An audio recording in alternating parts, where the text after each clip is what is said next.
কিছু মানুষকে সুবিধা দিতেই বিগত সরকার আইন করে আবাসন খাতে বৈষম্য তৈরি করেছিল, এমন অভিযোগ করলেন আবাসন ব্যবসায়ীদের সংগঠন রিহাবের সভাপতি ডক্টর আলী আফজাল।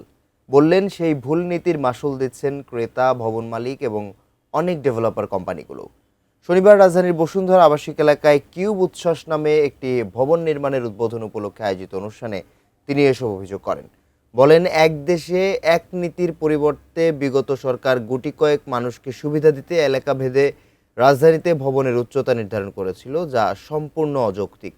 বৈশ্বিক পরিস্থিতি, মধ্যপ্রাচ্য যুদ্ধ এবং সরকারি সেবার দীর্ঘসূত্রিতার আবাসন অবসান দীর্ঘসূত্রিতে আবাসন খাত বিপন্ন উল্লেখ করে এ থেকে উত্তরণ চান ডক্টর আলী আফজাল।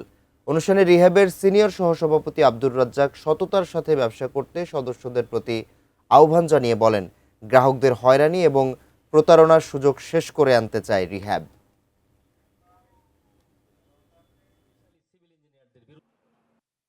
সকলের জন্য অধিকার সমান একই হওয়া উচিত, কিন্তু আমরা দেখেছি রাষ্ট্রের এই নীতিতে বৈষম্য তৈরি করা হয়েছে। কোনো কোনো এলাকার জন্য ফার বা হাইট বলে যেটাই বলি না কোনো বেশি দেওয়া হয়েছে, কোনো কোনো এলাকায় কম দেওয়া হয়েছে, তার প্রপার কোনো জাস্টিফিকেশন নাই।